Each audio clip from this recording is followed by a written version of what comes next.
O vídeo de hoje é longo. Parasite Eve. Ei, calma aí. Parasite Eve. Oh, caramba. Parasite. Calma. Os altos e baixos de Parasite Eve 2, né, velho? História completa com spoiler da Vika Tamari. Deixa meu link aqui.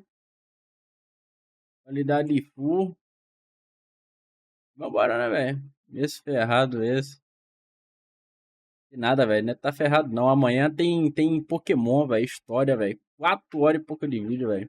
Puta la madre. Bora. Parasite Eve foi um sucesso gigantesco e inesperado da Square nos anos 90. Lançado em 98, fruto de ideias descartadas que o lendário produtor Hironobu Sakaguchi teve para Final Fantasy VII e inspirado pelo livro de mesmo nome escrito por Hideaki Sena, o híbrido de RPG com survival horror se tornou um clássico do PlayStation. Com o sucesso do game, a Square imediatamente autorizou a produção de uma sequência, a ser lançada no ano seguinte, que se distanciou um pouco do que fez o primeiro jogo ser tão único e tão especial. Mas será que isso é objetivamente ruim? Eu sou a Vika e demorou, mas veio aí. Finalmente é hora de continuar Parasite Eve aqui no canal. É extremamente recomendado que você assista o vídeo que eu fiz cobrindo o primeiro Caraca, jogo. o mesmo Não microfone que o precisa meu, do velho. E o contexto mesmo dele pra bagulhinho esse também. aqui, mas porque é um dos meus vídeos favoritos que eu já fiz aqui pro canal. Sem mais delongas, vamos falar de Parasite Só muda Eve o 2. Assim que o primeiro game suporte. foi lançado, a Square começou a mobilizar uma equipe para produzir não uma sequência, mas um spin-off, estrelado por um personagem original. 1998 também marcou o lançamento de Resident Evil 2. Um dos jogos da minha vida e o meu Resident Evil favorito. R2 fez um sucesso ainda maior que o primeiro RE, apesar do mesmo ter sido quem cunhou o termo survival horror e criou a onda de jogos do gênero na época. De olho nisso, a Square decidiu que esse novo projeto de Parasite Eve deveria ser ainda mais parecido com a franquia da Capcom do que o primeiro jogo, que só tinha elementos de survival horror, mas, antes de tudo, era um RPG. Nesse jogo seria o inverso, um survival horror com elementos de RPG. Para isso, Kenichi Iwao, que trabalhou com a lenda Shinji Mikami na produção do primeiro Resident Evil alguns anos antes, foi trazido a bordo do projeto, no cargo de roteirista e diretor. No meio da produção, a Square decidiu que seria melhor se o jogo fosse uma sequência do primeiro, e não spin-off, escanteando o novo personagem em prol do retorno de Aya Brea ao posto de protagonista. Também da Capcom, a Square pescou Naoshi Mizuta, compositor que tinha trabalhado na trilha sonora de jogos como Street Fighter Alpha, Mega Man Base e, adivinha, Resident Evil 2, onde ele compôs o tema principal do laboratório da Umbrella Corporation. A trilha do Mizuta se distancia bastante da trilha feita pela Yoko Shimomura pro primeiro jogo, que era mais melancólica e misteriosa. Aqui no 2, as músicas têm uma pegada mais de ficção científica, que eu acho bem interessante também, funcionam pra esse contexto. Os character designs foram feitos por um artista que, até onde eu procurei, claro que quando o não primeiro teve seu jogo nome é muito revelado, bom, porque ele se demitiu da empresa durante a produção do jogo, a sequência tem tudo de pra última hora ser uma o designer do bomba. primeiro jogo, Tetsuya Nomura, que já estava ocupado com Final Fantasy VIII, então teve que se virar em 2. A maior parte dos designs já estavam parcialmente prontos. Por isso que eu não inclusive quero um The Last of modelo Us in-game 3 da ao mesmo Aya. tempo que eu Então, quero, Nomura velho. decidiu respeitar a visão artística que já estava ali presente, e só acrescentou toques pessoais aos designs. E como eu já dei a deixa de que esse jogo é bem diferente do primeiro, vamos falar da gameplay. Muito do loop de gameplay desse jogo é bem similar, justamente, a Resident Esse aqui Evil. tem 50 e Explorar pouco, locais velho. com um vai e vem de itens e puzzles para Acho desbloquear 54. novas áreas. Enquanto o primeiro jogo tinha uma câmera distante quase que isométrica e controles 55. em 3 dimensões, PE2 tem controles de tanque e câmeras fixas, bem parecido com Resident Evil clássico. Nós temos Resident Evil em casa! Como no primeiro jogo, temos uma variedade bem considerável de armas e equipamentos, mas agora não podemos mais aprimorar nossos itens usando XP. Isso foi substituído por attachments, que algumas armas podem receber. Por exemplo, carregador estendido, lança-granadas acoplado, munições mais potentes e etc. Os pontos de progressão são divididos em BP, que usamos para comprar armas e itens, e XP, que usamos para aprimorar nossas Parasite Energy, que também tem uma pequena revisão na forma como A história funciona. agora é fazer a limpa no mundo, né? Aya Ficou um monte de gente contaminada, causando suas habilidades a entrarem num estado de dormência. Logo no começo do jogo, já temos acesso a 8 Parasite Energies que podemos gastar nosso XP para redescobrir. Essas habilidades são agrupadas por elementos, e são bem variadas. Rajadas de fogo, cura, explosões de energia que derrubam inimigos, fortalecimento dos ataques e etc. A minha favorita é Pyrokinesis, que é uma bola de fogo. Depois de redescobrir uma Parasite Energy, podemos gastar mais XP para fortalecer elas. com o level 3 sendo o máximo. Quando uma PE chega ao level 3, uma nova PE do mesmo elemento se torna disponível para ser redescoberta usando o XP. Numa primeira run, é basicamente impossível maximizar todas as PEs, então infelizmente essas geralmente acabam ficando pro New Game Plus. Uma coisa que infelizmente me decepcionou foi o combate. Quando você avista um inimigo, o jogo vai entrar no estado de combate, como era no original. Mas aqui a transição de um estado para o outro é praticamente nula, e o jogo em si incentiva muito mais o combate direto do que o anterior. Então é basicamente um combate em tempo real à la Resident Evil, o que por si só não seria ruim, se não fossem algumas decisões questionáveis de game design. A começar que alguns inimigos são muito rápidos, então a câmera fixa e controle de tanque rapidamente se tornam uma pedra no sapato. Um dos inimigos mais recorrentes tem um ataque que ele sai correndo em direção ao personagem, e é praticamente impossível de desviar se ele começar a correr fora do seu campo de visão. A mira é automática e você pode rapidamente mudar de alvo, mas o jogo às vezes se embanana e mira em inimigos que estão longe, ao invés do que você tá realmente tentando mirar. O jogo é bem generoso se tratando de munição, com os tipos básicos sendo disponibilizados de forma ilimitada em alguns pontos de recarga. Mas esses tipos básicos se tornam arminha de espoleta na frente dos inimigos mais fortes do meio pro final do jogo. Então o melhor a se fazer é poupar a munição e evitar combates desnecessários, como no Resident Evil, né? Em Parasite Eve 2, se você fugir de um combate, você é penalizado, perdendo 10 de BP. Por quê? Tipo, beleza que 10 BP é pouquinho, mas... Eu concordo. Não, tem que perder mesmo. Não pode fugir de combate. Pra mim, Souls Like tinha que ser assim. Fugiu de inimigo, velho. Tem que ser penalizado, meu irmão. Perde de 10 de HP, velho. Permanentemente, a barra vai descendo. Essa é a verdade. Um dos fundamentos do Survival Horror é justamente o manejo, organização e racionamento de itens. Pancada aí pra luta, velho. Escolher as suas batalhas. Na reta final eu chutei o balde pros BP perdidos e só ignorei alguns inimigos mais chatinhos. O manejo do nosso inventário funciona da seguinte forma: temos os itens guardados e os itens de acesso rápido, que é o que podemos acessar durante o combate. E o problema desse sistema é que, como o jogo tá sempre colocando situações de combate aceleradas, você tem um espaço minúsculo de itens que pode usar durante os mesmos. Então digamos, por exemplo, que a sua arma na hora que o inimigo vem, bota a música do Leônidas de fundo, velho. Pra outra arma, a menos que ela esteja no slot de acesso rápido e carregada. Algumas vezes durante o jogo eu peguei uma arma no acesso rápido e não consegui fazer nada com ela porque esqueci de carregar a mesma antes de colocar lá. O ideal é deixar itens de cura, no máximo uma arma, e rezar. Os like, né, velho? Tem a ver com alma, tem a ver com coletar alma. Então vamos matar os bichos e pegar a alma deles, velho. É igual o Soul Eater, porra. Tem que matar os bichos lá e pegar a alma deles, velho. É assim que funciona. Suficiente caso encontre algum chefe. Eu acho isso muito esquisito. Com certeza. Porque o jogo tem uma variedade ótima de armas. Mas você tem que... Cara, não é nem botar em prática filosofia, cara. Cara, o meu negócio com Demon Souls é... Toda vez que eu morrer no mapa e voltar no início, eu não consigo deixar o inimigo pra trás, cara. Eu vou passar inimigo no rodo até chegar onde eu tava de novo, velho. Escolher a dedo qual ou quais vai usar, porque não pode trocar livremente entre elas. Cada colete tem uma quantidade X de inventário e os slots de acesso rápido podem ser expandidos encontrando bolsos acopláveis. E o conselho geral é que você guarde esses bolsos para usar no seu colete final e lide da melhor forma possível com a pouca quantidade de espaço até chegar lá. Em alguns pontos dos cenários existem também baús para você guardar itens que não pretende usar no momento, mas eles não são interligados como os de Resident Evil. Mas itens-chave e importantes para lore não ocupam espaço no seu inventário de itens de cura, armas e etc. Então essa diferença pro baú de Resident Evil não é um ponto negativo, é só uma observação. Outra coisa que eu acho estranha é a progressão do personagem. Enquanto no primeiro jogo, à medida que upávamos de nível, desbloqueávamos novas habilidades, recebíamos aumento de HP e MP pra usar morrer, a gente volta de novo. Esse tipo de upgrade igual no 2 velho. depende de você usar itens de armadura a gente volta mais forte pra enfrentar o inimigo. A única coisa fora isso é evoluindo as PEs, mas você ganha muito pouquinho quando faz isso. Na minha opinião, isso faz parecer que não existe progresso, sabe? Isso é algo que o Resident Evil, por exemplo, remedia com história. Desculpa pausar aqui, Pedro. Eu tava vendo o bagulho do Flow lá, tava assistindo o Flow Games, velho. Os caras são muito leigos, mano. Na moral. O chat, começou uma discussão através do chat. O chat mandou pra eles um superchat perguntando quem venceria na porrada, Dante no auge ou Kratos no auge. Quem era o mais pica. Aí o Flow escolheu o Kratos, que o Kratos daria um pau no Dante, né? O Kratos no auge. Aí depois mandaram, velho. Então, e o Dungai versus o Kratos, mano? Aí eles foram leigos, velho. Pô, o Dungai é só um soldado numa armadura, velho. Aí eu fiquei puto na hora, velho, assistindo, velho. Falei, não é possível. Minha vontade é de mandar um superchat pra eles lá, velho. Pô, vocês são muito leigos. Vocês jogaram o Doom mesmo? Prestaram atenção na porra da história que esse cara já fez, velho. Quantidade de entidade que esse bicho matou, velho. Como é que é só um soldado na armadura, velho? Pô, eu fiquei maluco, velho. De você É que usar eles itens de falaram isso. armadura que provém esse tipo de upgrade. A única coisa fora isso é evoluindo as PEs, mas você ganha muito pouquinho quando faz isso. Na minha opinião, isso faz parecer que não existe progresso, sabe?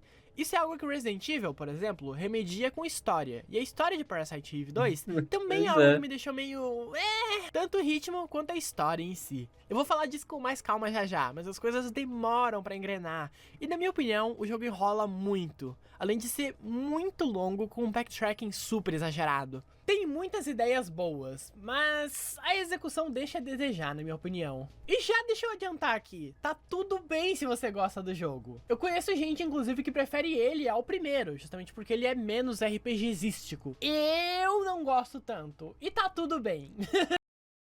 Cara, na verdade, eu acho que eu vou dar uma pausa em God of War, velho. Eu acho que eu vou rushar um Azura Wraith, velho. Sem sacanagem. É porque eu quero comprovar, eu quero jogar e ver com meus próprios olhos, sentir com minhas próprias mãos o poder do Asura, velho. Pra poder opinar também naquela treta lá, bicho. É porque jogando God of War, tu já tem uma noção do poder do Kratos, né, velho? Pô, o cara passa mal pra abrir um baú, porra. Tá ligado? É menos RPGístico. Eu não gosto tanto. E tá tudo bem. Videogame não é ciência de foguetes. Às vezes uma coisa que não me agrada pode agradar a outra pessoa. Vamos conversar um pouquinho melhor sobre isso agora, recapitulando a história. Los Angeles, setembro de 2000, cerca de 3 anos depois do incidente em Nova York. Aya deixou a polícia e se mudou para Los Angeles, onde agora faz parte de uma divisão da FBI chamada MIST, especializada em lidar com NMCs, Neo Mitochondrial Creatures, as criaturas neomitocondriais. Com o passar do tempo, cada vez menos NMCs eram avistadas, e isso foi dando a falsa sensação de alívio para nossa protagonista. No estande de tiro do quartel-general da MIST, Aya é informada por seu colega, o rato de computador Pierce, que o chefe deles, Hal Baldwin, mandou ela investigar um ocorrido na Torre Acrópolis, no centro da cidade. Ela vai meio a contragosto, já que outro suposto avistamento de NMC no local não passou de um alarme falso, se tratando de um vendedor usando uma roupa de mascote de galinha.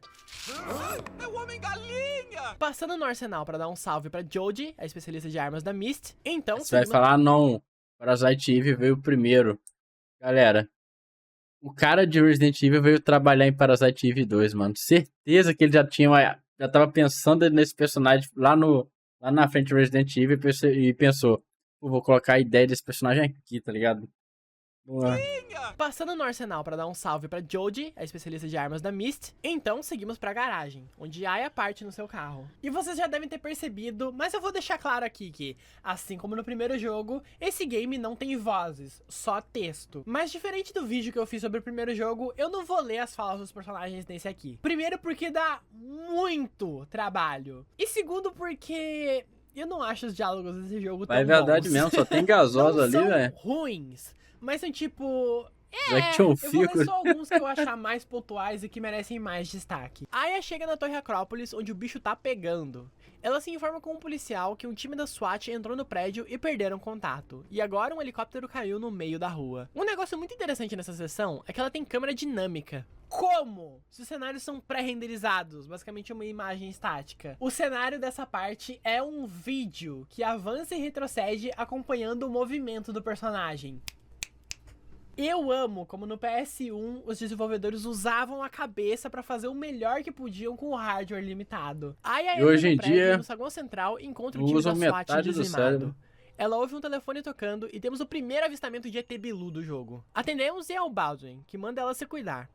Assim como no primeiro jogo, os telefones são nossos pontos de save. Avançando, ela encontra o sobrevivente do time da SWAT, que tá com o Shu na mão. Ele diz pra Aya que tem uma garota na cafeteria que precisa ser resgatada, e nos entrega a chave do local. E ele se esconde estrategicamente atrás de uma máquina de Coca-Cola. Esse é um dos product placement mais safados que eu já vi num videogame. Um dos itens consumíveis do jogo é uma lata de Coca-Cola. Claramente, a Coca injetou uma grana na produção desse jogo, fazendo ele ter um product placement descarado nível Death Stranding e Monster Energy. Encontramos um ET Bilu lanchando um agente da SWAT. Aya salva o coitado e garante que vai ficar tudo bem. Ela entra na cafeteria e encontra a tal garota sentada. Aya vai até ela e... Ela tá grávida ali.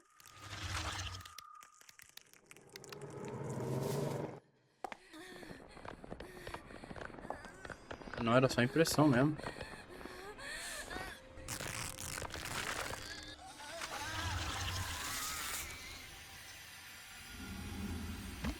Isso era assustador pra caralho na época, né, velho? Porra.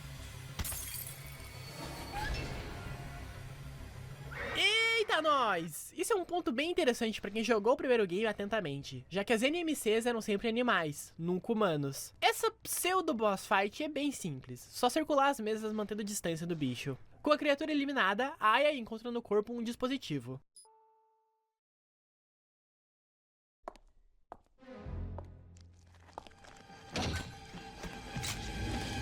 Ih, chegou um careca. Eles tentam ser Resident Evil. Esse é o Rupert, um dos colegas da Aya na Myst. Ele diz pra Aya chamar reforços. Vamos até o Todo mundo telefone copiando e o Baldwin diz que não Resident tem Evil, reforços velho. pra enviar. Obrigado por nada. Voltamos até a cafeteria. Pô, lembrei do Max MRM agora, velho. Todo vídeo que ele joga. Todo vídeo que ele joga. Todo jogo que ele joga, ele fala: Rapaz, isso me lembra Resident Evil. E Baldwin diz que não tem reforços pra enviar. Mano. Obrigado por nada. Voltamos até a cafeteria, por onde avançamos em busca de Rupert. E através de uma câmera, vemos um membro da SWAT mexendo em alguma coisa. No caminho, descolamos uma MP5. Ouvimos tiros em uma pequena capela e vamos investigar. Encontramos Rupert sendo atacado por... Cara, eu só quero receber do alguém YouTube que pula logo, pela velho. vidraça com um salto sobre-humano. O homem misterioso deixa uma chave cair, que usamos para abrir caminho e resolver um puzzle para avançarmos. Ouvimos aquele soldado que tava sus na câmera de segurança mencionando o incidente em Nova York e dizendo que o número 9 vai criar uma distração. Ele sai por uma porta e deixa uma bomba pra trás. Aya encontra mais bombas presas na parede e Baldwin diz por telefone que um helicóptero tá a caminho pra buscar ela. Netflix não pode fazer plano anual, velho. Eles gostam sempre de ficar aumentando o preço. Então, pra eles é sem futuro botar um plano anual que você paga um preço fixo. Aí vai que no meio do ano eles querem mudar o preço, tá ligado? Aí eles não podem te cobrar mais, né? Tu já pagou pelo plano. Então tem que pagar todo mês mesmo. Que o número 9 vai criar uma distração. Ele sai por uma porta e deixa Uma uma máfia. bomba pra trás. Aya encontra mais bombas presas na parede e Baldwin diz por telefone que um helicóptero tá a caminho pra buscar ela e o Rupert. Em direção ao heliporto, somos emboscados pelo homem misterioso, que tá com o detonador das bombas. Ele ataca a Aya na nossa primeira boss fight. Esse personagem... parece saído diretamente de um anime. Máscara do Jason, respiração do Darth Vader e um machete que pega fogo. E se eu falar pra vocês que vai ficar ainda mais animesco daqui pra frente? Aguenta aí! A parada dessa boss fight é atirar em painéis de energia assim que o inimigo passar na frente deles, pra causar dano. Porque o machete dele, quando estiver pegando fogo, é hit kill. E se formos encurralados, é mais fácil reiniciar logo pra poupar tempo, porque literalmente não tem pra onde correr. No fim da batalha, a máscara do bicho vai ser danificada e ele recua, provocando Aya pra que ela o siga até o heliporto. Lá, ele recebe um sinal e pula pra outro prédio. Rupert aparece e diz que o homem deixou o detonador cair. É tarde demais pra fazer qualquer coisa. As bombas são detonadas. Esse cara me e o lembra o helicóptero chega na ator do última Resident hora, resgatando os Evil agentes. 4. O filme, tá ligado? Olha o ator lá, velho. É igualzinho o Eu personagem queria aqui. pontuar isso aqui porque eu achei super esquisito. Parece que o jogo tá querendo incriminar o Rupert, porque ele meio que vai desaparecer da história daqui a pouquinho, logo depois de aparecer misteriosamente com o detonador na mão antes de tudo explodir. Pouco suspeito, né? Mas não, ele só desaparece porque sim, ele não tem nada a ver com o ataque no Acrópolis. No escritório da Myst, Baldwin entrega pra Aya um jornal citando recorrentes mortes de gado na área do deserto Mojave, em Nevada. Mas afinal, essa área é de deserto ou é nevada?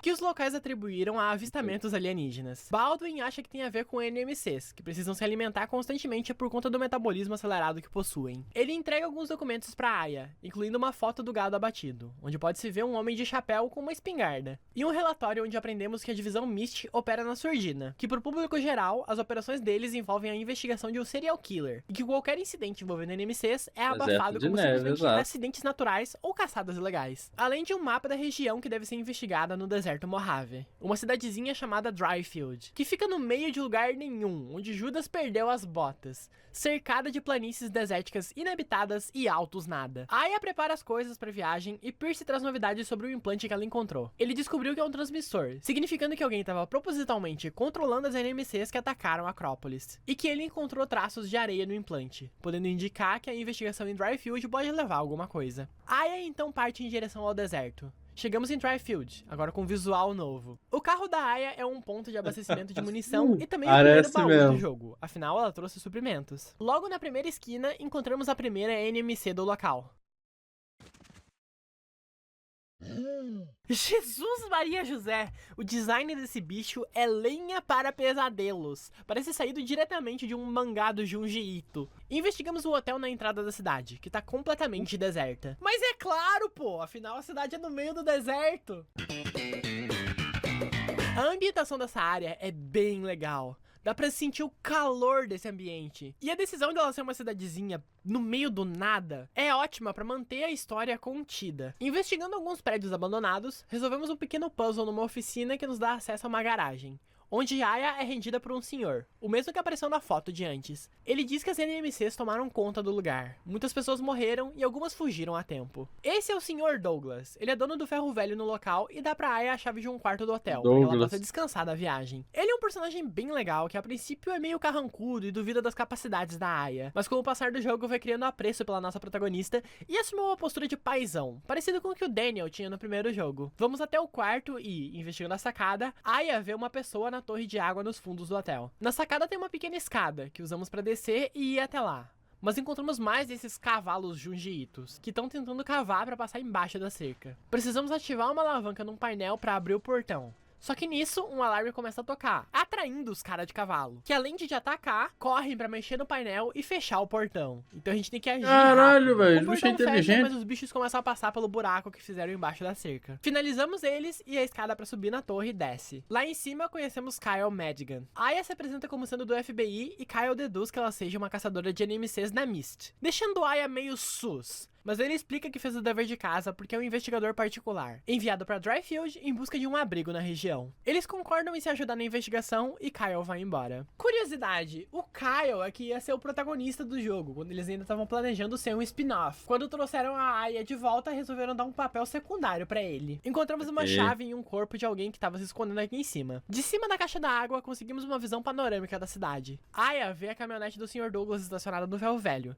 indicando que ele tá por ali. Então desce pra ir até lá. A chave no corpo abre um bar, onde encontramos um item muito importante, valioso e especial. Pinga. Um imã da Coca-Cola. Ah, não. A propósito, Parasite Eve 1 foi o especial de Natal de 2023 aqui do canal, e essa lata de Coca aqui tem um Papai Noel nela. Coincidência? Acho que não. No bar também encontramos um mapa da área, que vai ser útil para ajudar a navegação. Graças a Deus, o mapa desse jogo é muito bom. É uma bênção de se localizar durante o jogo. Encontramos uma porta trancada e tocamos um interfone, onde o Sr. Douglas disse que tem uma chave pendurada do lado. Aí é que usamos o imã da Coca-Cola para puxar a chave pela grade. Eu achei esse puzzle bem criativo, mas que product placement safado, meu Deus do céu. A porta nos leva até a oficina. Seguimos até o ferro velho e somos recepcionados por... Oh! Nesse perfil, amamos doguinhos low poly. Aya vai até o trailer do Sr. Douglas, onde descobrimos que ele é um colecionador e entusiasta de armas. Ele diz que Pierce entrou em contato e eles fizeram um acordo. O Sr. Douglas vai fornecer armas e equipamentos para Aya em troca de BP e depois vai ser ressarcido pelo FBI. Esse é o nosso mercador do jogo. Thank you. Aya pergunta para Douglas sobre o abrigo que Kyle mencionou. Ele diz que é um abrigo nuclear nas montanhas, feito por militares durante a Guerra Fria, que foi comprado por A gente não vê televisão, né, velho? No máximo no YouTube é isso, propaganda passa aí de vez em quando. Abandonadas. Então os dois deduzem que algum turista deve ter parado na cidade. O único caminho até lá é pela lojinha na entrada da cidade. Mas Douglas não falando tem a nisso, chave. tem que deixar Porém, o jogo aberto que aqui, Aya velho. pode conseguir entrar pelo poço que tem atrás da garagem e desembocar dentro da loja. O simpático doguinho Flint nos guia até lá, nos indicando a localização de uma corda que vamos usar pra descer. O poço liga Eu gosto dela contando a história, mano. Por um inimigo Acho invisível, legal meio quando chatinho de se enfrentar. quebra o túnel clima, leva assim, de até vez o em depósito quando. da lojinha. Vamos até onde os Pra gritos não ficar estavam algo vindo muito e... monótono. Eu não sei quem que falou que ia fazer isso. A gente tava reagindo a algum cara, velho. Não sei se era o Games Rules ou quem que era. Que ele também resolveu botar algumas piadinhas, assim, algumas coisas no meio do vídeo. ele percebeu que os vídeos de história tava ficando algo muito... a palavra que eu gosto de usar é monótono, né? Eu não sei se esse é o termo correto, mas eu gosto de usar bastante quando é algo muito parado, tá ligado? A mesma vibe, né? Então, aí você bota algumas... Pois é, teve um vídeo que a gente reagiu dele, que ele falou que ele começou a brincar um pouco mais durante os vídeos de história e tal, pra manter mais dinâmico, né? A interação com o público que tá assistindo, pra não ficar só aquela mesma vibe de só contando história, né? Enfim. De se enfrentar. O túnel leva até o depósito da lojinha. Vamos até onde os gritos estavam vindo e encontramos a porta trancada. Na casinha Se do não me lado, vemos engano, um eu acho armário que foi o vídeo do spin-off do Final Fantasy VII, que era aquela menina, aquela garotinha que era a protagonista, tá ligado? Acho que ela tinha até uma fantasia, sei lá, eu não lembro agora. Um bagulho assim. Vamos até onde os gritos estavam vindo e encontramos a porta trancada. Na casinha do lado, vemos um armário com parafusos, indicando uma passagem secreta. Então precisamos fazer todo o caminho de volta para ir até o Sr. Douglas pedir uma ferramenta para ele. Depois voltar tudo de novo até o armário. Isso é nível Code Verônica de backtracking desnecessário, na moral. E daqui pra frente só piora. Chegando no raio da casa, Aya encontra uma mulher cambaleando. Ela não vou colapsa no lembrar. chão e Aya Eita encontra o porra. homem misterioso da torre, empunhando uma Gunblade do Final Fantasy VIII? O que foi que aconteceu com a vibe noir de investigação do primeiro jogo? Hora de boss fight, e não é muito difícil, só manter uma distância segura da Gunblade. O esquisitão menciona Eve e cai na gargalhada. As lembranças fazem Aya passar mal e ativar o seu poder mitocondrial como Melissa/Eve fez no começo do primeiro jogo, incendiando um homem misterioso. Aya desmaia e vemos imagens de uma garotinha numa cama de hospital. Tudo no lugar começa a explodir e a menina, que parece muito com a Maya, falecida irmã da Aya, corre. Vemos Kyle agindo muito sus se aproximando da Aya, e ela incendeia o braço dele. Essas cutscenes pré-renderizadas são lindas demais pra época. Nesse aspecto, a Square sempre teve 10 passos à frente de toda a concorrência. Aya pergunta do homem misterioso e Kyle diz que não viu ninguém. Ele diz que conversou com o Sr. Douglas sobre o tal abrigo e fala que o ninho das NMCs deve ser lá. Mas é longe, então vou precisar ir de carro. Se interagirmos com a janela, Aya olha pra fora e repara que é noite de lua cheia. E lembra que no Japão, a lua cheia é chamada de 15ª noite, que é um sinal de boa sorte. Pode parecer muito aleatório estar destacando isso no vídeo, mas confie em mim, vai ser importante já já. A dupla vai... Por isso que não dá pra entender gnose em anime, cara. Quando eu abrir meu canal de opinião, obviamente eu vou deixar bem explícito, galera. Eu não sou um cara de muita cultura, é só minha opinião. Aí eu vou botar até o Carlos, assim, PNG do meu lado, assim, tá ligado? Então, assim, provavelmente eu não vou pegar muita coisa que a obra tá me passando. Mas caralho, velho, a lua cheia significa boa sorte no Japão, velho. Que loucura, meu irmão. Aqui é sinal de desgraça, velho. Aleatório tá destacando isso no vídeo, mas confie em mim, vai ser importante já já. A dupla vai até onde Aya estacionou o carro quando chegou em Dryfield e encontra ele em frangalhos. Quem mandou não dar gorjeta pro flanelinha, mulher? Com o carro inagilizado, precisamos de um transporte novo. Aya vai até o Sr. Douglas e pede um carro emprestado. Ele diz que o único funcional precisa de alguns reparos pra aguentar a viagem. Então partimos Engraçado que ele vive aí de boa, né? Cheio de bicho. Um galão de gasolina, que tá no depósito do hotel. Resolvemos um pequeno puzzle para termos acesso ao estoque do lugar, onde conseguimos o galão. E aqui vai mais um momento game designers cachorro. Não adianta levarmos esse galão pro Sr. Douglas. Primeiro precisamos ir até lá a não bomba tem de um gasolina, peludo, lá na lá entrada de é, Dryfield, sei lá. depois voltar e ir até o Sr. Douglas. Por que não fazer o galão já tá cheio de gasolina, sabe? Agiliza a minha vida, pelo amor de Deus. Douglas continua fazendo alguns reparos e sugere que Aya descanse antes da viagem. Então vamos até o quarto do hotel tirar uma soneca. Aya tem mais uma visão da misteriosa garotinha loira, que agora tá numa área high-tech. Ela é encurralada por homens que usam equipamento similar ao do fanboy do Spawn Leonhardt que atacou a Aya. Nisso, nossa heroína acorda e vai tomar banho. Então ouvimos Flint latindo e tremores. Uma NMC gigantesca se aproxima de Dryfield, cuspindo fogo. Sr. Douglas e Flint tentam, em vão, atacar a criatura e é hora de boss fight. Esse é um bom momento pra eu falar o seguinte. Esse jogo tem 3 finais. Pra pegar o final verdadeiro, você precisa cumprir uma série de requisitos muito específicos. É específico tipo questline de Elden Ring, a parada. O primeiro Eu não requisito joguei é Elden Ring, nessa então eu boss não fight peguei. e ele altera diretamente o curso de algumas coisas da história. Então nessa jogada que eu fiz gravando pro vídeo, eu já fui seguindo os requisitos pra chegar no final verdadeiro. Mas quando eu terminar o recap da história, eu falo um pouquinho melhor sobre isso e os outros 2 finais que o jogo tem. Essa boss fight é meio bucha, a começar pelo design do chefe, que parece saído diretamente de Doom, não de Parasite Eve. Basicamente precisamos desviar de porradas e de rajadas de fogo, tendo um espaço bem limitado pra isso. Como esse bicho obviamente tem resistência a fogo, uma boa estratégia é usar a APE Necrosis, que enfraquece continuamente o oponente num estado de envenenamento. Derrotando o bicho, ele vai destruir um pedaço do hotel, nos forçando a dar a volta pela escadinha do quarto só pra estender mais o cacete do backtracking. Douglas agradece Aya pelo salvamento e entrega a chave da caminhonete. Então, um dos requisitos pra conseguir o final verdadeiro e completo do jogo é terminar essa boss fight em menos de aproximadamente 3 minutos. Se demorarmos muito ou fugirmos, o boss vai matar o doguinho. E quando formos falar com o Sr. Douglas lá embaixo, ele vai estar super deprimido do lado do corpo do seu amigo. Vai só nos entregar a chave da caminhonete e mandar a gente ir embora. Com o Flint vivo, além de ainda termos acesso à lojinha, recebemos como recompensa uma pistola e mais coisas legais vão acontecer na história, a gente já chega lá. Aya encontra Kyle e a investigação dele indica que as NPCs que eles estão encontrando foram engenhadas por alguém usando um vírus. E que se espalharem esse vírus em larga escala, eles vão estar lidando com um desastre de proporções impensáveis. Tem que jogar Sifu também, velho. E que o abrigo é onde o vírus está sendo projetado. Os dois sobem no carro e seguem caminho. Dirigindo pelas planícies desérticas, vemos uma alcateia de caras de cavalo observando nossos heróis. E um super cara de cavalo tá entre eles. Ele até tem uma barbinha de pai Mei. Chegando na entrada de uma mina, a dupla para e é alcançada pelos caras de cavalo. O mundo tá Kyle acabado é ferido mesmo, velho. e Aya manda ele se esconder dentro da mina pra se proteger da alcateia. Um grupo de cavalos pode ser chamado de manada, cavalaria, tropa ou plantel.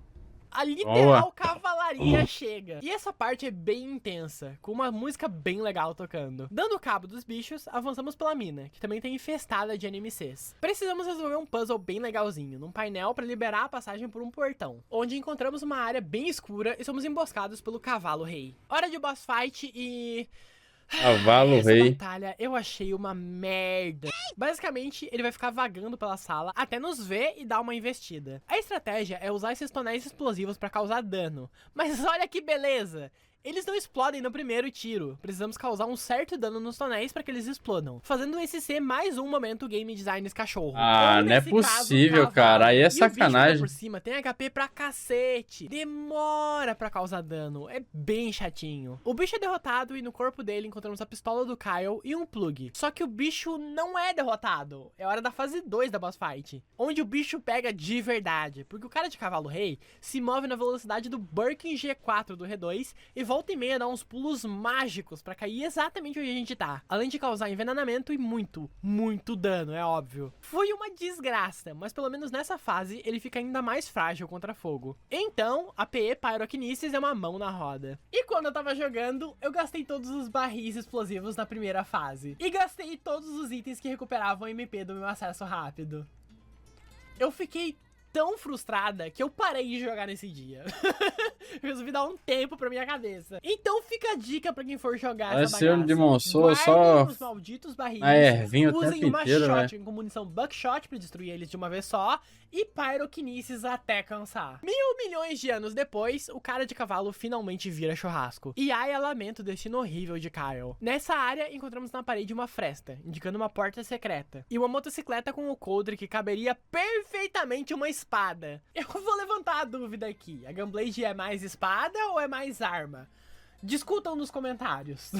Obviamente, a moto pertence ao esquisitão de antes. Aya ativa na que moto foi um de interruptor. Então Gravei voltamos no painel de duas antes, horas agora de temos outro Demon plug, Souls hoje, pô. pra fazer uma versão diferente Mas vou desse gravar puzzle. mais. A pistola silenciada do Kyle é basicamente a GOAT das armas. É a minha arma favorita do jogo todo. É simples e elegante. Além de ter uma lanterna, que pode cegar momentaneamente os inimigos, e ser uma arma cujo foco é dano crítico. É uma combinação excelente usar ela com a PE Energy Chegou, Shot, velho. que fortalece esqueci até de consideravelmente o dano tirar das aqui. armas por um Aqui, ó. período de tempo. Resolvendo um puzzle do painel, voltamos até a fresta na parede, que nos dá acesso a um elevador, e descendo ele chegamos no...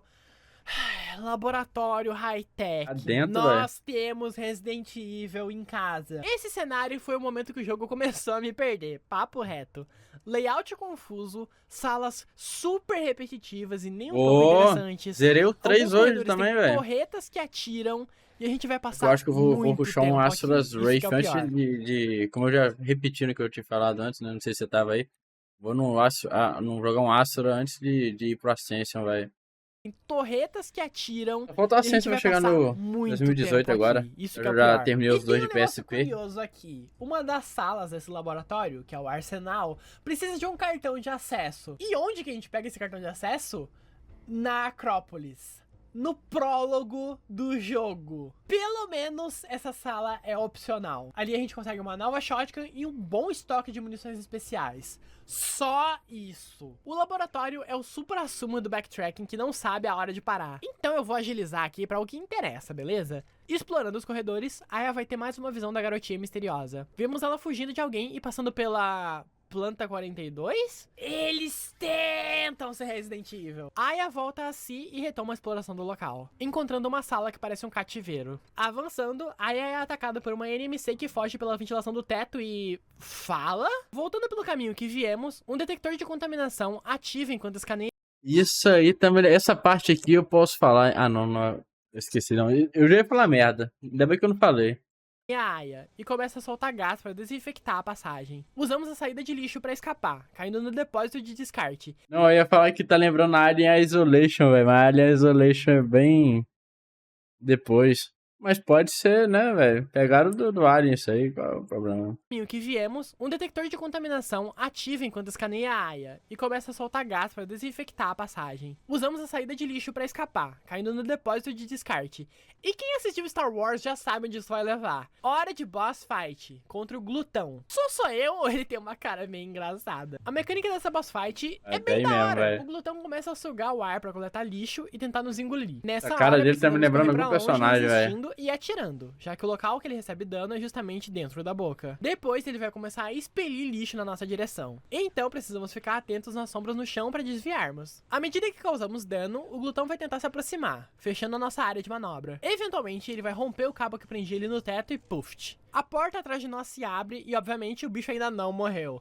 Ele começa a perseguir a gente por um corredor. Precisamos pisar no mecanismo para subir uma passarela que nos permite prosseguir andando. Então esperar o glutão avançar, porque a passarela não aguenta o peso dele. Então pisamos em outro mecanismo que fecha as comportas e transforma o glutão num sanduíche de NMC. O local começa a preparar para ser desinfectado via incineração. Então a porta se abre e Kyle nos espera do outro lado. Pior que aqui, mano, o cara trouxe muito Resident Evil pra Parasite Eve, velho. Salvos pelo Gongo. Ele diz que foi atacado nas minas por um dos caras de cavalo e ambos caíram num precipício até chegar no laboratório. Aya acha esquisito, mas Kyle desconversa, elogiando o sorriso dela. Até um laboratório cheio de criaturas monstruosas é Tinder se você for esperto o suficiente. Avançamos com Kyle e encontramos essa NMC que o barulho é uma risadinha. Os dois seguem por uma área meio de esgoto, sempre tem que ter. Eles drenam uma parte e seguem pelo local até um elevador que vai levá-los de volta à parte principal do laboratório. Esse é mais um requisito para conseguir o final verdadeiro do jogo. Não entrar no elevador com o Kyle agora. No caminho que viemos, tem um painel com uma alavanca que diz painel de controle do portão da lua cheia. E pede um código de 2 números. Os números são 1 e 5. Lembra que se a gente investigar a janela daquela casinha lá em Dryfield durante a noite, a Aya vai lembrar que as noites de lua cheia no Japão são chamadas de 15ª noite? Essa é a resposta pro código do painel. Se você não tentar interagir com uma janela do cenário pré-renderizado, você não consegue a resposta pra esse painel. E não vai conseguir o final verdadeiro do jogo. E mesmo que você interaja... Aí a gente vai fazendo o mesmo esquema, né, velho? 0001, 0002, até chegar no 9999. Se você subir no elevador com o Kyle antes de mexer no painel, você não consegue o final verdadeiro do jogo. Eu falei que é nível questline de Elden Ring os requisitos dessa bodega. Ativando o painel do portão da lua cheia, em um dos cruzamentos de esgoto podemos acessar um portão, que antes estava trancado. Passando pelo portão, ouvimos os latidos do Flint. Aya diz pra Kyle que tá preocupada com o Sr. Douglas, e ele sugere que ela vá ver como ele e o Flint estão, enquanto ele volta pro laboratório para investigar mais. O portão nos levou até aquele subsolo onde descemos pelo poço. Na superfície encontramos Flint, que parece incomodado com alguma coisa. Seguimos o doguinho low poly até a torre de água, onde encontramos Pierce desacordado, prestes a ser atacado por NMCs. Salvamos o pobre coitado, que diz que veio ajudar velho, nos o dar Pierce a chave agora que eu do me seu toquei, carro. mano. Aya O cara manda ele era ficar na o torre até Corinthians. recuperar o fôlego. Nessa parte, podemos pegar gelo no hotel e levar até ele para ganharmos itens de cura. Vamos até o Sr. Douglas, que agora tem novos itens disponíveis na sua lojinha. Esse retorno a Dryfield é um momento bem oportuno para limpar áreas em vermelho no mapa, matando NMCs para farmar itens, XPzinho e BP. Não é extremamente necessário, mas vale a pena. Voltamos pro laboratório e tentamos contato com o Baldwin para pedir informações sobre o abrigo e reforços. Ele diz que não conseguiu descobrir muito e que não tem ninguém para mandar para ajudar.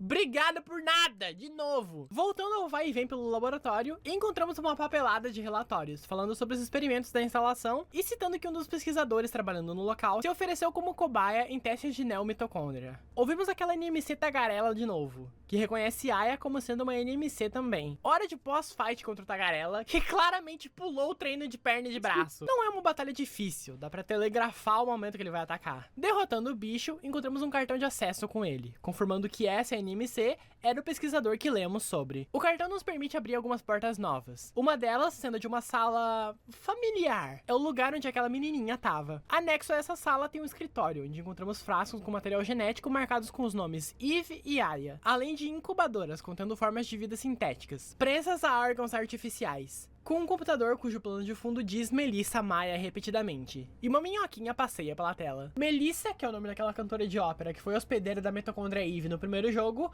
e Maia, o nome da falecida irmã gêmea da Aya. Esse é o puzzle mais legal do jogo. Num quadro dessa sala tem uma anotação, indicando que para se livrar do vírus Fate Keeper, precisamos consultar a Ares Volume 9, para conseguirmos instalar o antivírus Cloud. Uma óbvia referência ao Cloud e a Aerith de Final Fantasy VII. E dá pra fazer um vídeo inteiro só discutindo essa confusão, mas a Ares é a forma que a Square traduziu o nome da Aerith originalmente na versão americana do game. Em uma das salas que passamos antes, encontramos uma revista de informática chamada Ares, que fala justamente sobre esse vírus. O modus operandi desse vírus é trocar a senha de acesso, deixando a senha original se repetindo no papel de parede como forma de provocar o dono da máquina. Para descriptografar a nova senha, precisamos organizar a senha original em ordem alfabética, adicionando números nas letras que se repetem. Por exemplo, Tu já se pode no sonho, Maia pô. tem 3 letras A, então A3. E e L tem 2 M, então M2. 2 S, então S2 e Y. A3, E e L, M2, S2, Y. Eu me senti muito Hacker Woman quando eu resolvi esse puzzle por conta própria. Além disso, para acessar os arquivos, precisamos responder uma pequena provinha com perguntas que aprendemos durante o jogo ou no jogo anterior. Usando a pesquisa do computador, Aya descobre que as ANMCs são NMCs criadas artificialmente e com material genético extraído durante o ataque de Eve em Nova York, com a intenção de chegar ao próximo passo da evolução humana. O processo não foi concluído por conta de, entre aspas, insurreição do doador genético, mas que a próxima etapa Já seria tá usar por dentro, material velho. clonado para progredir Eu tô a até pesquisa. quase que gozando Descobrimos, aqui. então, que o material genético utilizado veio da própria Aya. Pierce entra em contato e diz que tá no abrigo hackeando o sistema interno do local, e pede pra Aya ir até a sua localização. No caminho, encontramos aquela criatura gigante bizarra que a Aya viu em uma das suas visões. Ela encontra o Pierce e dá um xingão nele por não ter obedecido às ordens de ficar em Dryfield. Pierce tá hackeando o sistema de monitoramento e segurança do laboratório, e em uma das câmeras, eles veem uma floresta super densa, em uma área que o sistema aponta ser chamada de Neo Arca, uma estufa de proporções gigantescas no subsolo do laboratório. Pierce diz que algo na Neo Arca tá gerando muita energia e que a planta 42 Wannabe lá fora tá sendo alimentada por energia. Então, a Aya deduz que deve ser graças a isso que as NMCs daqui estão sendo criadas. Usando o implante que a Aya encontrou em Acrópolis, Pierce criou um scanner que localiza e identifica a NMCs, permitindo que ele encontre a localização da Neo Arca. Ele nos indica o caminho até um elevador. Então assistimos uma cutscene do presidente dos Estados Unidos recebendo notícias de um agente infiltrado numa certa organização, que reportou que o alvo precisa ser destruído destruído. O presidente autoriza o uso do protocolo D306, um satélite militar. Chegamos na Neo Arca e lemos na introdução do lugar que os ANMCs contidos aqui tiveram todas as suas capacidades físicas e cerebrais propositalmente suprimidas até que o processo de evolução seja aperfeiçoado. Um background bem intenso se a gente parar pra pensar. Meio vibes de I have no mouth and I must scream. Então começamos a explorar os ambientes artificiais. E essa é a pior parte do jogo, meu Deus do céu. Essa área imensa só serve pra resolvermos 2 puzzles que abrem coisas lá na PQP. Um deles faz um barulho engraçado. Pra enfrentarmos 2, entre aspas, chefes, que são só criaturas gigantes que ficam paradas no lugar e são a fonte da energia. Temos a opção de ativar uma passagem extra em um puzzle, cara. que libera acesso a um chefe opcional, que é um boss de verdade, pelo menos. Bicho de costa e nos dá é o perigoso, item Caveira viu? de Cristal, que potencializa o dano dos nossos ataques quando equipado no acesso rápido. É um item bem útil e não é uma batalha difícil. Então vale a pena fazer essa side questzinha. E... só... A gente fez esse desvio, que dura umas 2 horas de gameplay, pra nada! Pra voltar pro maldito laboratório. Voltando pro laboratório, assistimos uma cutscene de alguém ativando um painel, que libera vários soldados como o maluco da Gunblade, chamados de Golems. Esse jogo tá tentando tanto ser Resident Evil, que tem até os Tyrants Mr. X, meu mesmo, Deus. véi. Com o fim da É energia muito gerada Resident pelas Evil, véi. ANMCs da Neo Arca, conseguimos acesso Cara, a... eu sinto aqui, eu não vou nem esperar o vídeo acabar pra dar minha opinião, não. Eu sinto que eles fugiram demais da proposta de Parasite Eve, mano. Eu acho que o primeiro é muito mais coeso a história, tá ligado? Ali, sobre os parasitas, né, que contaminam humanos e tal. Eu, sinceramente, assim, pô, eu não consigo pensar pra onde a história poderia ir depois do 1, tá ligado? Sei lá. Eu acho que Ah, não, na verdade eles deixaram um gancho, né? Mostrou que todo mundo lá tava contaminado e tal. Mas, sei lá, mano, talvez eles poderiam ter ido pra um caminho diferente. Eu acho que o primeiro jogo poderia ter se encerrado antes do bebê nascer, tá ligado? E aí deixava um gancho já, porque, é tipo o filme do Godzilla lá, antigo, e sempre sobrava um ovo, né? Ficava um ovo lá, dando um gancho pro outro filme, que tá pra nascer um novo Godzilla. Aí deixava o ovo lá, tá ligado? O bebê lá chocando. Aí, sei lá, no 2 aí o bebê choca, aí vai a trama de tentar acabar com o bicho e tudo mais. Aqui não, aqui eles de fato aqui é muito Resident Evil, cara. Aqui é só tiro, porrada de bomba pra cima de bicho, né? Enquanto resolve alguns puzzles, sei lá. Deus. Com o fim da energia gerada pelas ANMCs da Neo Arca, conseguimos acesso a outro elevador no laboratório. Descemos por ele e vemos tranca-rua, alguém, mochila de claramente a criança. garotinha de antes, fugindo. Seguimos a pestinha, que começa a controlar uma ANMC pra nos atacar em uma boss fight, que eu achei bem legal. O bicho tem vários tipos de ataques e projéteis, então precisamos ir nos adaptando ao padrão de ataques dele. Dando cabo do bicho, a garotinha vai entrar numa sala. Kyle aparece e diz que a menina deve ser quem tá controlando as ANMCs. Ele tá pronto pra dar um pipoco na criança quando a Aya intervém e tira o capacete dela, que, assustada, abraça a nossa heroína.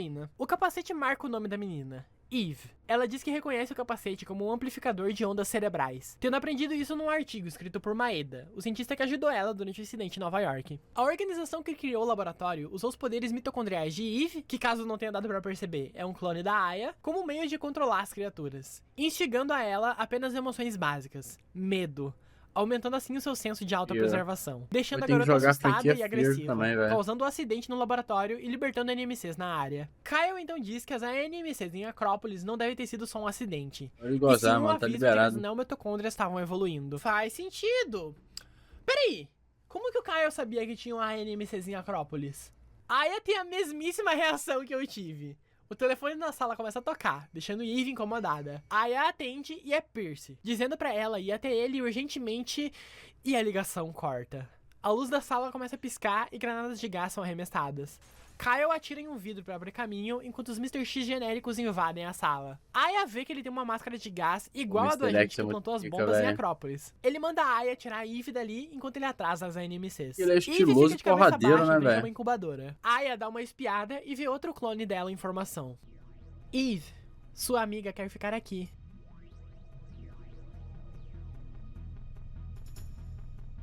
Essa fala cortou o meu coração, meu Deus. As duas sobem um elevador e desembocam na Neo Arca. Eve sai correndo e vamos atrás. Ouvimos ela gritar e encontramos o projeto de Tyrant, que se chama número 9, carregando ela e chamando um helicóptero pelo rádio. Ele vai embora com a menina e seguimos no seu encalço, com o caminho infestado pelos golems. Existem 3 tipos desse inimigo: os com espada, com lança-foguetes e os invisíveis. Um equipamento muito útil nessa parte é o Attachment Hammer, para M4A1, que dispara uma descarga elétrica, que quase sempre incapacita os golems temporariamente com um só tiro, dando brecha para atacarmos. Voltamos pro laboratório e vamos até onde o Pierce estava antes. Não tem sinal dele agora, mas encontramos no sistema de mapeamento uma área com heliporto, que é obviamente para onde o número 9 tá indo com a Eve para esperar uma carona. Usamos o painel para destrancar uma porta e desativar os sistemas de segurança.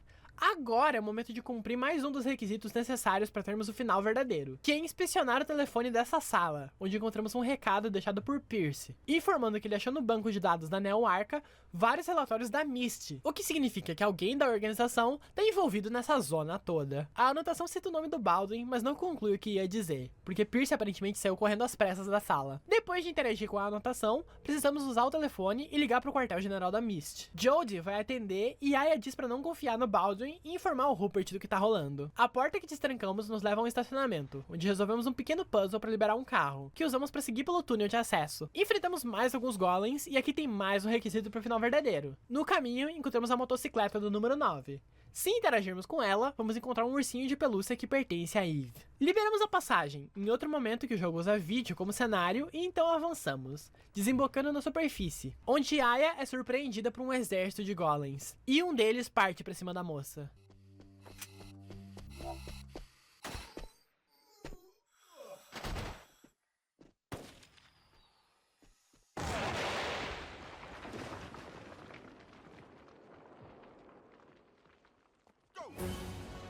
Eita pô, chegou a cavalaria. America!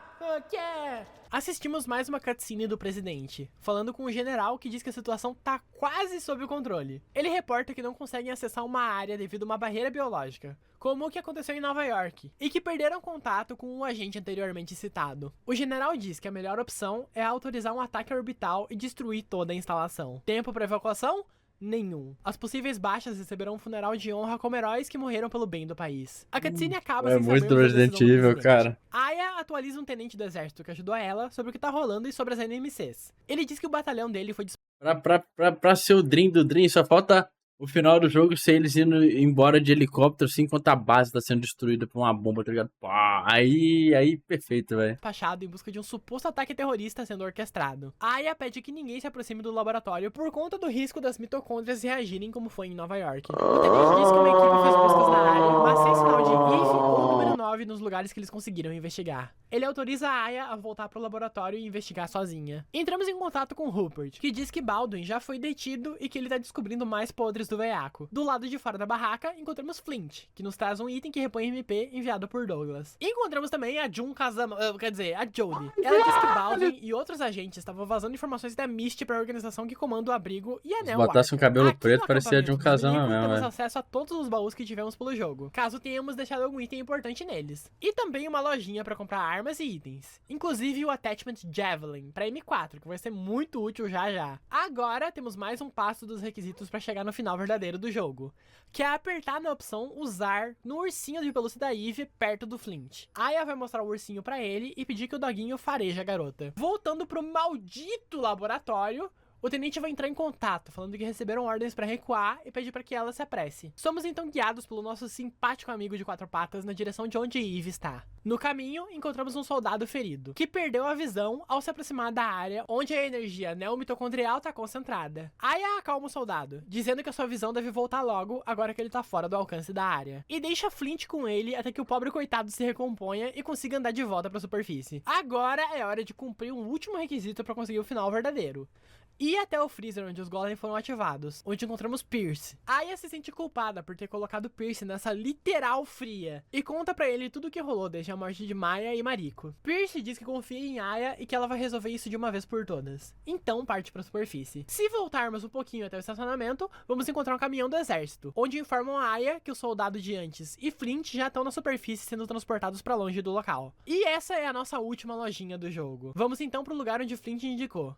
a ANMC gigante. Lá encontramos o número 9 incentivando Eve a controlar a ANMC, enquanto Kyle observa. Ele diz que não vai sobreviver sem o suporte de vida que foi destruído durante a luta em Acrópolis, e que a ANMC gigante é na verdade um casulo que tá pra ser rompido por Eve, com o intuito de espalhar a evolução que tanto querem em escala global. Kyle diz que a organização para a qual eles trabalham existe para guiar o rumo da raça humana, endeusando as neomitocôndrias, e que as ANMC são o próximo passo da evolução.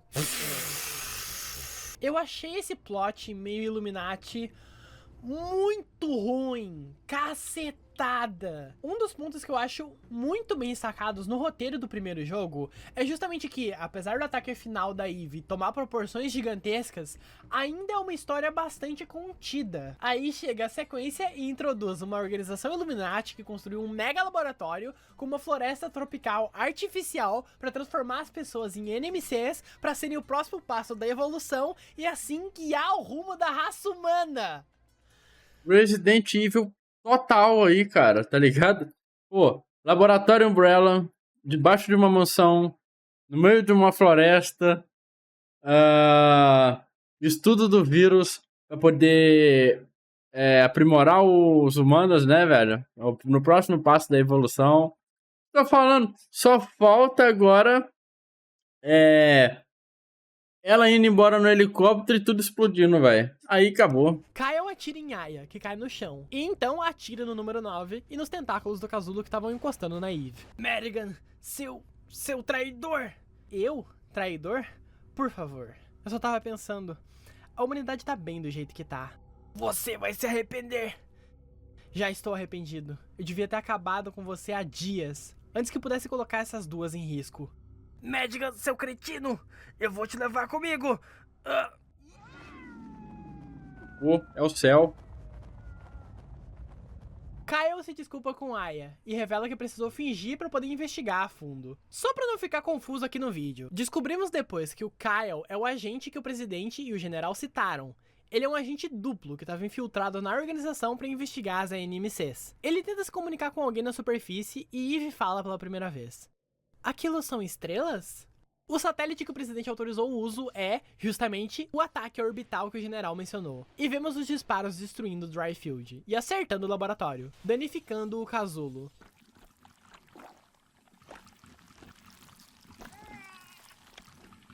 Outro neném, velho. Não! Outro bebê diabo, não! Resident Evil Village, Parasite Eve 1, Darkstalkers 3 Vampire Savior, Parasite Eve 2...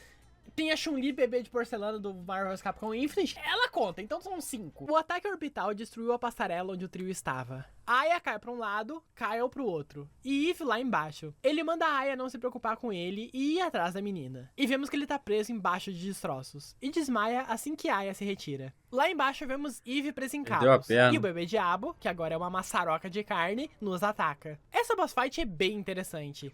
Cada parte do monstro tem um tipo de golpe diferente e é um alvo diferente na nossa mira automática. Depois de causar dano suficiente numa parte, ela vai ser destruída. Recebendo certo dano, o bicho vai abrir uma bocona na barriga, que desfere um ataque de fogo devastador. Eu achei uma boa dar cabo nos braços, que soltam nuvens de veneno, e na cabeça, que solta um laser. Mas vai da estratégia que cada um preferir. Essa boss fight é bem interessante. Dando jeito na maçaroca de carne, o bicho vai derreter, mas um tentáculo sai do que sobrou da criatura e puxa Eve. E então emerge numa forma alienígena quase angelical. Fase 2 da boss fight e chefe final do jogo.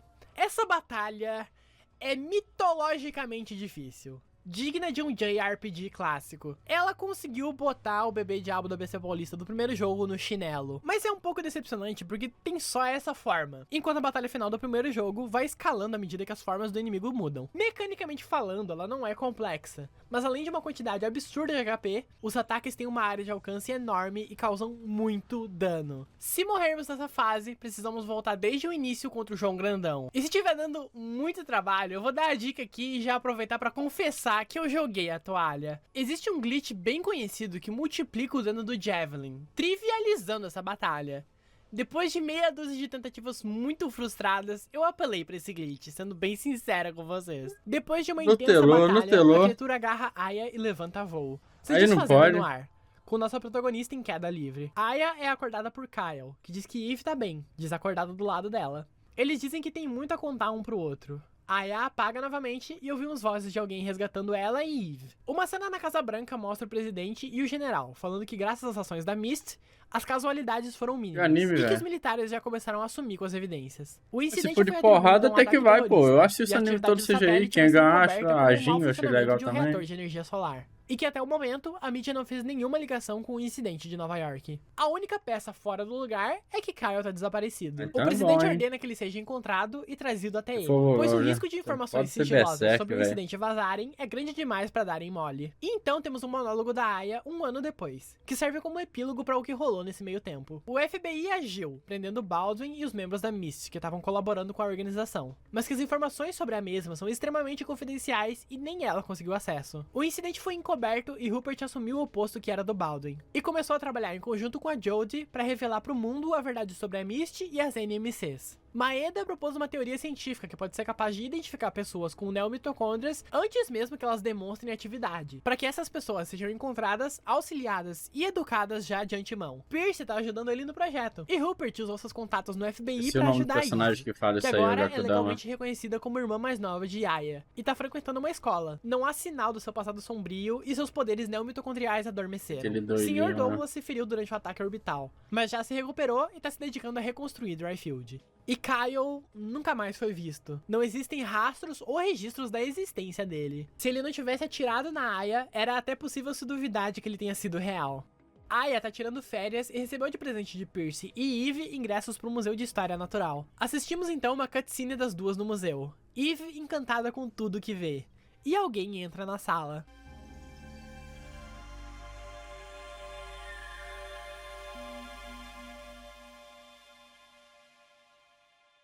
O patrocinar é o Overlord, velho. Acabou. E... né? É ok. É. É um survival horror decente. Eu gosto dos personagens. Acho que até os que aparecem pouco, como a Jodie e o Rupert, têm suas personalidades bem definidas. A única exceção é o número 9, que, meu Deus do céu, parece que ele tá no jogo errado. A história é que, como eu falei, não me agrada. Se vocês repararem... Também eles não, eu até achei a deixam história o organização ponto misteriosa fraco, velho. O roteiro eu super achei misteriosa. fraquíssimo, cara. Não tem nada de explicação sobre o que tá rolando. Qual que é a deles, quem que são eles, a gente só sabe o objetivo maluco e nada mais. Das duas, uma. Ou queriam deixar espaço pra ser resolvido numa sequência, ou não sabiam o que fazer com... Tipo, começou com uma proposta que eu até achei interessante. Vai. Começou com ela andando pela cidade, lutando contra alguns bichos. Eu pensei, pô, o segundo jogo vai se passar pra ela tentando limpar a bagunça que ficou do primeiro jogo, tá ligado? Aqueles seres humanos restantes lá com o bicho, o capeta no corpo, né? Parasita. E ela teria que lidar com isso ao mesmo tempo que eles procuram uma cura, sei lá, alguma forma do tipo. Achei que ia ficar mais assim, né, velho? Nessa daí. Mas não, teve organização secreta. Uns boss muito doidos, assim. Tudo bem, boss tem que ter mesmo. Mas os bagulho nada a ver. Teve que ir lá pro puta que o pariu, tá ligado? Acho que fugiu demais, extrapolou muito, velho. duas, uma. Ou Tentou queriam deixar ser espaço pra Resident ser Evil resolvido demais numa aqui. sequência, ou não sabiam o que fazer com isso e acharam melhor deixar em aberto. Concordo. Pra mim, eles não tinha margem, não tinha ideia pra uma sequência e só tacaram foda-se, tá ligado? Ou seja, não fazer nada com isso. E cacetada, que jogo longo da desgraça. As minhas gravações somaram 12 horas, que segundo How Long to Beat é justamente o tempo médio que leva pra zerar. Mas pareceu que foram muitas mais, de tão arrastado que é o meio do jogo. A partir do momento que a gente entra no laboratório, parece que as coisas empacam. E tem toda aquela sessão na Neo Arca que não serve pra nada. Dava pra limar umas 4 ou 5 horas de jogo, fácil. Bora falar dos finais, então? Vamos lá, existem 3 finais possíveis. O final considerado ruim, o final considerado normal e o final verdadeiro. Se deixarmos o Flint morrer, não voltarmos pra Dryfield pelo Portão da Lua e basicamente ignorar tudo que a gente tinha que fazer, a gente recebe um cartão diferente durante o laboratório, que tem basicamente o mesmo uso do cartão que a gente pegou com aquela NMC. E o jogo acaba com a Aya vendo o Kyle sem saber se ela tá delirando ou se é ele mesmo. Se seguirmos todo o caminho que eu fiz até a parte depois que a gente encontra contra a Eve, que o Percy liga pra Aya, e não lermos as anotações dele, nem salvarmos ele no freezer, vemos o final que é tido como normal, que acaba depois do monólogo da Aya, e tem algumas leves diferenças nas falas do presidente. E se fizermos toda a questline de Elden Ring que eu fiz, a gente assiste o final verdadeiro, que é o final completo, com o Kyle encontrando a Aya e a Eve no museu. E sim, é o mesmo final, só que picotado de formas diferentes. Zerando o jogo, ganhamos XP. E conseguindo quantidades específicas de XP, desbloqueamos modos novos. Algo similar com os rankings de Resident Evil. Além do Replay, que é o New Game Plus, os modos novos são Bounty Mode, que tem inimigos mais fortes e golems desde o começo do jogo, Scavenger Mode, onde a Aya é mais fraca, itens de cura são mais raros e lojinhas vendem pouquíssimos itens, e Nightmare Mode, que é basicamente uma combinação do Bounty e Scavenger. Rejogando os modos e conseguindo certos rankings, desbloqueamos armas especiais, e entre elas, a bendita Gunblade no número 9. Ok. Nesse contexto de ser no New Game Plus, que é algo extra, a Gunblade não me incomoda. Bota até a Buster Sword se quiser, dane-se. Parasite Eve 2 tem altos e baixos. As críticas na época foram favoráveis, o que eu super entendo, já que ele é com certeza um dos clones de Resident Evil que mais se destaca e que tem um bom valor de produção. É um jogo bem decente, apesar das coisas que me desagradam. E as vendas foram relativamente boas. Mais de 1 milhão de cópias foram vendidas, se tornando um best-seller do PlayStation 1. Como eu mencionei no meu vídeo do primeiro jogo, a Square meio que segregou a franquia. Ideias para uma nova sequência foram passadas de mão em mão na Square ao longo da década, e só viriam tomar forma 10 anos depois, em 2010, com o lançamento do peculiar The Third Birthday, que... a gente tem muito o que conversar sobre, e é papo pra outra hora. Muito obrigado por assistir, eu te convido a comentar e avaliar o vídeo, se inscrever no canal e ativar o sininho de notificações para receber mais conteúdos como esse. Nunca serão ultra desfoda-se e gordinho peitudo. Exclusivíssimos do que vem por aí, eu agradeço muito. Outras formas de ajudar diretamente o canal, receber spoilers exclusivíssimos do que vem por aí, eu agradeço muito. Cabeção Tanderiano, velho. Ó, temos um candidato muito bom aqui, velho. Cabeção Tanderiano, velho. Outras formas de ajudar diretamente o canal monetariamente são através de Valeu Demais aqui pelo comentário do YouTube ou pelo livepix.gg/vicatamari, QR Code aqui na tela. Demorou, mas veio aí. Eu juro que eu não pretendia demorar tanto pra cobrir Parasite Eve 2 aqui. E eu juradinho que eu não vou levar mais um Natal pra falar de The Third Birthday. Ele inclusive veio mais cedo do que vocês esperam, então fiquem de olho. Vou deixar aparecendo aqui na tela a playlist dos vídeos que eu fiz de Resident Evil nessa vibe. E também o meu primeiro vídeo falando sobre a franquia The King of Fighters, que muita gente tava pedindo e ficou um vídeo bem legal. E é isso. Tchau! Maneiro, cara. Muito bom. Tá aí Parasite Eve 2, né, velho? Cara, eu sinceramente eu gostei mais do primeiro, a história, né? O 2 aqui eu acho que descaralhou legal. Acho que estavam sem ideia pra uma sequência e tal. Mas como tinham deixado um gancho, né? Não necessariamente precisa fazer com gancho, né? Mas... será? Eu achei que poderia ser uma história mais enxuta, mas, pô, virou Resident Evil total, cara. Faz até sentido, porque chamaram o cara que fez Resident Evil pra ser o roteirista aqui, né, velho? Então, ia ter muitas similaridades, velho. Muito bom, muito bom. Pelo menos não teve a explosão e helicóptero de fundo. Aí ia ser descaradamente mesmo, velho. Enfim, bom vídeo aí da Vicatamari. Excepcional, velho. Excelente.